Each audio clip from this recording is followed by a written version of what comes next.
Sanbarani Jumilang, welcome to Expressions. This is your #1 youth show right here on SABC 1. Kamalenko Bonchilonati Expressions. Well, we are still celebrating Women's Month. Well, this week the focus is on African hair in modern day school systems. Well, we've seen over the years kids getting kicked out of classrooms at school because of how their African nappy hair looks like. Well, it seems that South Africa is never in short supply of stories involving hectic school rules. As what I Dogbana, they are demeaning natural and Afro styles as unruly and untidy.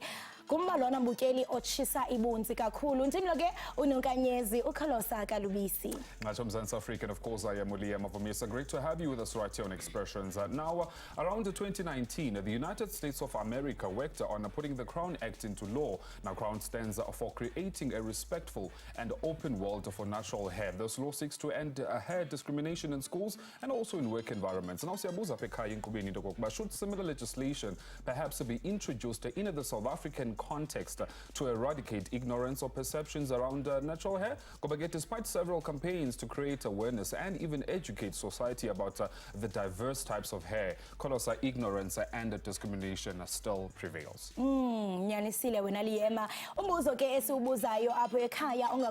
Is should schools have control over how learners keep their hair? I mean, it doesn't affect their education and their processes of learning.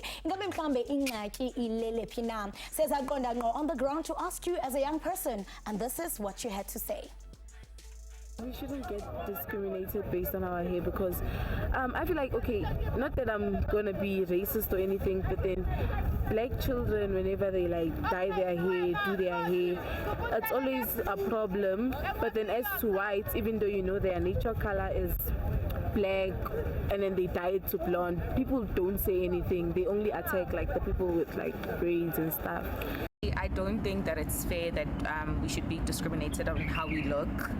I mean, when we go to school, we are taught to express ourselves in the community, and we are taught how to behave and how to actually look and be comfortable. Hair doesn't affect your education. It's not based on hair. When you go to school, you read our protocols, you read the rules, you'll know what is wanted and what is not. You can do whatever you want to do with your hair, but you need to consider that if you're still in school, you need to look neat. I think in terms of being neat, yes, to a certain extent, but I don't think now we should go over how now I can't go to school looking like this, basically. So it doesn't really matter what kind of hairstyle you do, as long as you just came to school uzofunda. Well, interesting views there from the young people on the street, really talking about this pertinent issue that we are going to be dissecting namhlanje in Kubini. And of course, to help me to particularly kanyeke londoleyo is Zandi Khadebe, who joins us now. She is the co-founder of Black House Collective Soweto, which is a Black consciousness Pan-Africanist educational program. Of course, it is based in Soweto. And Kate Imbongi also joins us just to really also shed some light on the perspective of those learners themselves. Thanks for joining us and welcome to the show. Thank you very much. Thank you for having us. I mean, I just had to, start off by reading some of the rules that have been stipulated according to the State of the School Nation's hair rules. So they say here, hair must not be colored, dyed, or styled. They say hair must be clean and neat and always brushed or combed. They say no extensions are allowed, no braiding, plaiting, spiking, mullets, mohawks, undercuts, so on and so forth. Hair that touches the shoulders must be tied up, and enyeke iti hair may not be partly shaved. So those are some of the rules that have been, enforced or that are still continuing to be enforced in the schools around the country in general. But I want to start with you, perhaps, Wenaza and Ndokokba. Where do you think, Mhlambi, how did we even arrive at this particular juncture? That's a very interesting question because sometimes we tend to look at the actual incident without diagnosing it properly and without giving it the proper historical analysis, because indaba yenwele for me is indaba identity, indaba culture, indaba heritage, and indaba consciousness. And consciousness is not just about, you know, a memory, it's also a living consciousness. And to us as Africa, as black people, hair has a lot to do with living consciousness. And it talks to, I mean, this incident is not just about hair. It's also about, you know, our historical disposition as abantu abamnyama. There are certain things that we cannot have. It's connected to even the issue of the land, because we are not allowed to be, you know, owners of the land. Therefore, we cannot be allowed to be abantu abamnyama ngokupheleleyo. Even if you look at those are rules that are read not based on our hair. So, Tina, we are not even the standard when those rules are made. And this is why these rules become violent when they are imposed on our children. And even the schools itself, where do our schools come from? You know, our schools were given birth by the missionaries. And the intention of the missionaries was to do away with Ubu Afrika Betu. And that still continues, because I think when we gained democracy in 1994, we did not have time to address the cultural violence, even racism itself. I mean, South Africa remains a country that comes from apartheid, but still lacks they don't have a definition of racism. And I think perhaps just to concur with what you're saying, Klambi, a viewer may also concur and say in Ndogokbana, when the new dispensation arrived in our shores, which is democracy, we thought that Klambi, we were going to see so many things change, but we didn't really get to the nut and the bolts of the actual matter. But I really want to play this short clip that details or even shows a learner that was kicked out of school because of the very same topic that we were talking about. Have a look at it. And you don't care about it. The other one, my child is definitely going to stop, but I'm going to make sure that I expose you. Shame on you. And then you lie and say you're a Christian. You are lying. You've got no politeness, you've got no kindness in your heart. You've got no empathy for nothing. You are a racist person that is ignorant, that doesn't understand who we are. Rainbow! Rainbow! Rainbow! That's not right! That's not right! That's not right! Woman like that! That's not right! Woman like that! Well, there you have it, Mbugeli. That is some of the visuals that are still continuing to happen across Mzansi Africa, particularly where learners and even their freedom and democracy is concerned. But Kate, I want to get to you, Ngoku. Klambi, when watching that very same insert and also having gone through the conversation that we're having namhlanje in Kubini, do you think that these rules are fair for learners in schools? No, these rules are not fair. First of all, like Achille Uzandi would say, here is about who you are, your identity. If you're confident about your hairstyle, then why not? As long as it is clean, because after all, cleanliness is next to godliness. Yes, yes. I like the fact that you also touched that cleanliness is next to godliness, because that is precisely where I want to take the direction now of this conversation. So some may say, when Zandi Ndogokbana, there's also an element of religion in play here, and even beliefs. It's just what you had alluded to earlier on. So when you look at people who are Rastafarians, or even Abantu that attend the Shembe church, they are not allowed to cut their hair according to their religions and according to their beliefs. So Mklambi, would you say, as Uzani, that perhaps these rules then would be discriminative to them? And it's not that they are not allowed. I think, again, it's a matter of language. You know, it's their way of life, because to them, hair is not just something that grows out of, you know, your head. Hair is spiritual. And so when you keep and you retain your hair, you connect yourself to your ancestors, you know, and you keep your ancestor memory alive. So when you say they are not allowed, I think it's very problematic. Okay. But of course, like I said initially, these rules are not made firstly with black people in mind, you know, and they are made to discriminate, you know, against black people. Because in some, not just black people and indigenous, you know, people, because in some cultures, the mohawk is part of a cultural expression. It's not a hairstyle, you know, but to the West, to the Europeans, it's a hairstyle, you know. And so when you make these rules, you don't put that into consideration, because you have put yourself as, you know, the one who has the power to define, the one who has the power to decide who can look like what, and everyone must conform to your idea of what beauty is. And this is how the idea of black aesthetics becomes killed, you know, because even in the media, You know, as black people, we are not allowed to represent ourselves as Africans. Even before we get to the issue of spirituality and religion, just as a people, we are not allowed to be who we are. You mentioned quite a very significant thing, I beg your pardon there, when you alluded to the fact that we still bear the legacy of colonization, because you'd find that the rules that exist today, they were not, they didn't have in mind so but someone else might want to bring this or sneak this conversation in, or perhaps this question.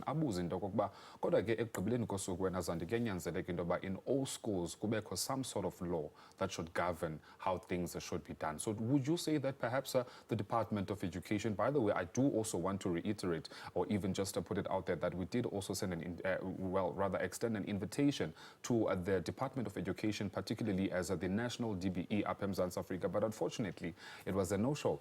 So Zandi, perhaps just to also still make sure that kukho some sort of law in schools, ingaba mhlawumbi izikolo should continue to enforce these rules, okanye who should make the rules? I think it's very unfortunate, again, like you say, but the people from the Department of Education are not here, considering that this issue is not a new one. I mean, in 2016, we had Uzuleka Patel. Even before that, you know, black kids in black schools, you know, who are Rastafarian, were forced to, you know, cut their hair.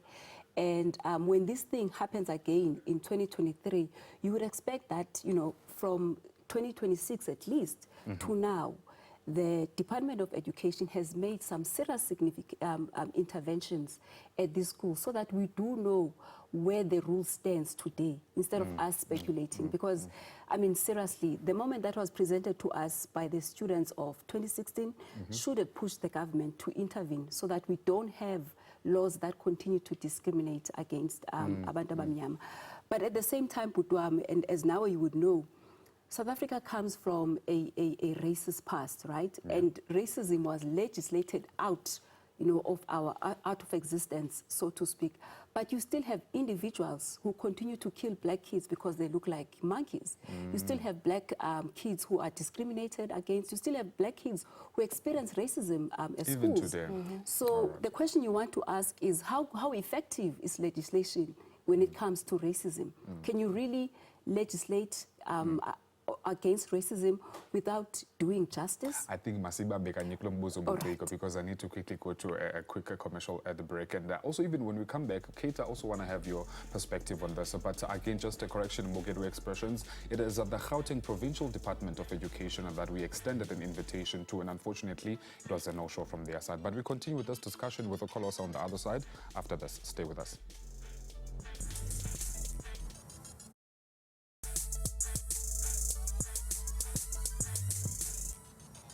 Principal yethu ingasivumeli ba sihlale nenwele zethu ezinatural. Principal yethu xa umuntu ene afro uthi ba mazibotshwe. Umbuzo wami ba iafro zibotshwa kanjani? Iafro zange yabotshwa. Apha sibizwa ngamagama kuthiwa sizibroccoli xa une afro, kuthiwa une popcorns enhloko, kuthiwa ingathi yindawo ehlala inyosi, kuthiwa siyanuka. Abanye abantu bane dreads apha, abanye abantu bayathwasa ngamagqirha, kuthiwa awavumelekanga ukuba ne dreads apha enhloko. Umbuzo wami njani? And then ke ngoku aba banobizo lwama. Oh, interesting insight, Mbukeli. We actually talk about now zakhe. Well, welcome back. You are still tuning into Expressions. Saxovula kaloku umba wezinwele ezikolweni. Well, the Gauteng Education Department has resolved to shut down the crowd-thrown Christian Academy in Midrand. This happened after the private school trended on social media platforms following a dispute with the parent of the learner, rather. After umntwana ke eye wakhutshwa eklasini because of her dreadlocks. On the line, we are joined by the mother of the learner, Unoktula Nxumalo. Kanti ke apha studio, we are joined by the award-winning digital entrepreneur who is an advocate for natural African beauty and hair activist, Uyolanda Jawe. Noktula, welcome to Expressions. Ninjani, ma'am? Siyapila. Mama, we saw the trending video on social media. It's really heartbreaking. I mean, you were there standing up for umntana wakho. How are you and how is the child after all this traumatic experience? I think isikhathi sihamba sesingcono. Yes, it was quite a disturbing situation eyangehlekelwa ngengane, but njengamanje sesingcono, I would say sesingcono. We understand, Dogbana, you know, after the social media, the social video went trended on social media, you know, imibutho efana no EFF, yes. Also, Net Department of Education, Ngaba mhlambe, was there any intervention? And would you say that you are satisfied with how they are handling the matter? We only saw them on that day, which was Monday, when that whole thing was happening. So, yeah, I think I had to do it myself and make sure ukuthi ngithola ingane isikole ezokwazi ukuthi iqedele unyaka. Yes, I did reach out ngacela bengisize kokunye, unfortunately abazange bekwazi, but okunye yeah bafika to try and resolve the situation. That was on the same day when this thing happened. Yours uyamva uNokuthula expressing inhlungu adlule kuye njengomzali, and one would wonder, I mean, the damage that is inflicted on a black child's mind when the school rule says that you cannot wear your hair, and I mean, dreadlocks are not extension. What is your view on this matter? And I understand that you are on social media, that's where young people are. You are promoting black pride, you are expressing inwele zakho unapologetically. How is that going for you? I mean, it's 2023. Let's start there. So it's very heartbreaking to even hear that we are not educated. Educators themselves are not educated enough to know that this is our hair and it grows from our scalp. How then do you condition the fact that I should wear it a certain way? If it's neat, this is our hair, this is neat. How do we define neat and then create borders around what that looks like for black people in particular when this is how our hair grows? So it's really heartbreaking, and this is our pride.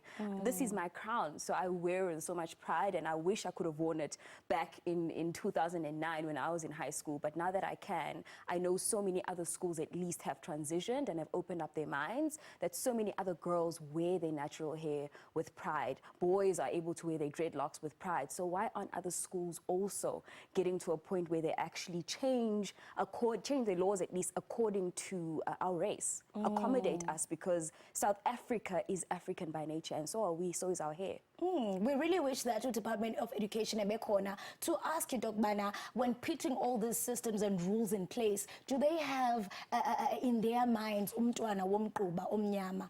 It makes no sense. The African child is not accommodated in an African school.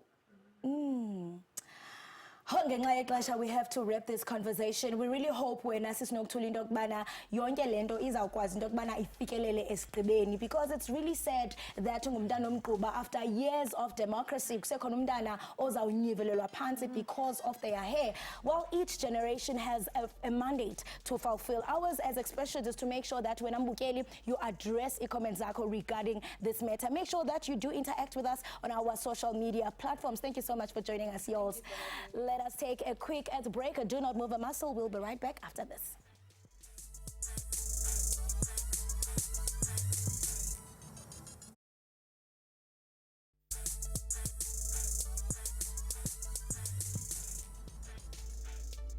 Welcome back, Mbogeli, Right on Expressions. Thanks very much for staying with us as we continue to have this really important conversation talking about inwele and how often ufumanisa into okokubana abantwana bezikolo kuMzantsi Afrika uphela ke kambe babekelwa bucala when it comes to expressing themselves, and particularly through inwele zabo. Joining me to continue this really important conversation is Uyolenda Jawe, who is of course a vlogger, as she said, right? I got that one right. And also Zandi Khadebe still joins us on the show. I think let's perhaps look at it Zandi, now when it comes to interventions and perhaps what can be done. We were speaking about before the break in Dokokbana, and even before we went to Kolosa, we were speaking about the fact that at some point there has to be umthetho that will govern abantwana besikolo nendlela abamaziphathe ngayo. But now when it comes to you, what do you think should be done? Do you even think or fathom that the Department of Education may intervene here, and effectively so? They've not effectively intervened in the past, so I don't have much confidence in them. And it's not like they are not aware of this problem, because even our cultural activists have come out to say, you know, Amanda Black, I'm reminded by her crown, has a nice song, Zinwele Zam Ezindum Africa. You know, that someone says, this violence that our kids are experiencing at school needs to stop. So when I someone who's sitting in a government office who is responsible for ensuring that, you know, schools, black kids are not discriminated against, why have you not responded since 2016? So I have no confidence in our government, but I do think that it has to be abazali, it has to be the children themselves, and it has to be cultural workers, activists like myself and Sis Yolanda, who go to these schools and intervene. So, Sis Yolanda, Okato was sitting on that very same chair, spoke about something very interesting during the ad break. She was telling us about the fact that she believes in Ushembe, and she also happened to stumble upon that challenge. She has to abide by the beliefs of Ushembe Ekaya, and then also still abide rather by Umthetho Wesikolo. So perhaps according to your own understanding, how should we strike the balance? Because like I had been saying in Dogokba, we can't run away from the fact that schools still need to be intact with laws. So how do you strike the balance between keeping those laws, zakokwenu, and also nes laws zasesikolweni? I think the most important thing to ask ourselves again as Africans is what do terms like need to look like? What do terms like rules look like? Because Ekaya, obviously, I can wear my hair like this, for instance. In my culture, this is also fine. But at school, when we define that, and the government has to do that at some point, if not, Tina, as the media, will have to be louder. What do those definitions look like today? Not 20 years ago, today. Today. And just a word of your conclusion when it comes to this matter, when Azandi, as a co-founder of the Black House Collective Soweto. You know, for the white child, you move from Ekaya with the same sort of rules that you will find at school. So there's continuity, there's complementary. Why can't we have that as black children? And the answer to me is that we are still dealing with the question of racism, that we are afraid to admit, that we are afraid to even identify as those people who are doing legislation. All right. Well, there you have it, Mbugili. Unfortunately, because of time, I'm going to have to cut that conversation right there. That is Uzandi Khatebe, and of course, Yolanda Jawe joining us in helping us dissect this topic. But Kolosa ndiyafuna ukutsho nakumbukeli into yokokuba ikhwelo lityala sizawuqhubeleka ke sisithi gqolo uqinisekisa into yokokubana siyavakalisa uba kurhulumente ingakumbi isebe lezemfundo apha ephondweni maligcwale isithuba. Oh yes, and spiritual identity is everything. Poet yetu Ngangile. Take it away, Kate. Uthe umuntu omdala makwenzeka mbongazi sambulo sikuvuse ebusukulele uphinde uvuke futhi ubhale ngoba wena ngokhethiweyo njengesigqila semizwa namagama. Mpumelelo uyangibiza ngiyezwa ngilalele ngisazama izindlela zokufinyelela kuwena ngiyasha ngiyabhaquza ngizama ukuqhaqha lezi zinkinga ezingibophenge kangamaketanga kwamhlaba. Mpumelelo uyangibiza ngiyezwa ngilalele manje inkinga iqiniso sekumele ngilihloniphise ngamanga ngoba selahlonitshiswa ngamanga kulomhlaba bathi liyababa bengenalwazi lokuthi liyophuma ekugcineni kule nkondlo nginikezwe ithuba lokuthi ngikhulume ngibhodlo ngaphakathi bathe ngingathathi isikhathi ngakho ngaphandle kokuchitha isikhathi make ngiye ukufela ngaphakathi engathi ngangitholela isitulo ngithi ukuhlala phansi mangenzeka ngikhale nize ningangehluleli ngoba nangale nkathi ngikhula babethi nginezinyembezi esiseduzane njengezomthakathi ubhekile umndeni sekwazi ngishaba umphakathi engihlukumeza yena indoda yakhe nginukubeza lezi ithandani ke bezingenalo uzwelo unkosikazi besebeke nemgomo eminye yayo bekuwukuthi angidli ingakadli indoda yayo ithi ngilala kanjani umphongolo wamanzi ungagcwele esontweni bezenzo ngcwele eyazi kusukela ekuqaleni kuze kuyofika ekugcineni incwadi engcwele ngaleyo ndlela ke abekho bengamkhomba amabala umacele nangapha bayakhala Nkosi bakhala isitile sodwa esifana lesikade Davide bathi Nkosi ngicela usawukele yiba nathi moya ongcwele mangabe izono zabazali lezi ezizithwele besacela zithethelelwe nami Nkosi bengicela ungenelele sengikhathele ukubhala ngaqedi ngithe ngijikele emva kwendlu ngifica intombazanyana yakhala ithi cosi yaphela imizimba yethu imkhuba yasegcekeni ngisele nomaluma nginabazali sengaphenduka wakho unkosikazi kwaqala kancane ngalenkathi engekho umalumekazi wasithatha isikhathi sakhe wangibheka wabe sethi intokazi umuhle yazi ushaya ngethangakazi awuhleke ngifuna ukubona lamazinya uthotho kazi ubani oyomgana ube sethi uthanda izinwele zami ezindekazi inqobo nje mayizoyibonela eduzane ngikubona kuyicala ungazi kube ngangazi ngaba ngivumanga ngale nkathi engithume ekamereni lakhe ethi ngiyomlandela ijazi kanti uzongilandela ngemuva akasebenzisanga ngisho ijazi ngamemeza kodwa akekho wezwa futhi akekho noweza kule nkondlo nginikezwe ithuba lokuthi ngikhulume ngibhodlo ngaphakathi bathe ngingathathi isikhathi ngakho ngaphandle kokuchitha isikhathi make ngiyeke ukufela ngaphakathi engathi ngangitholela isitulo ngithi ukuhlala phansi Kate Mbongi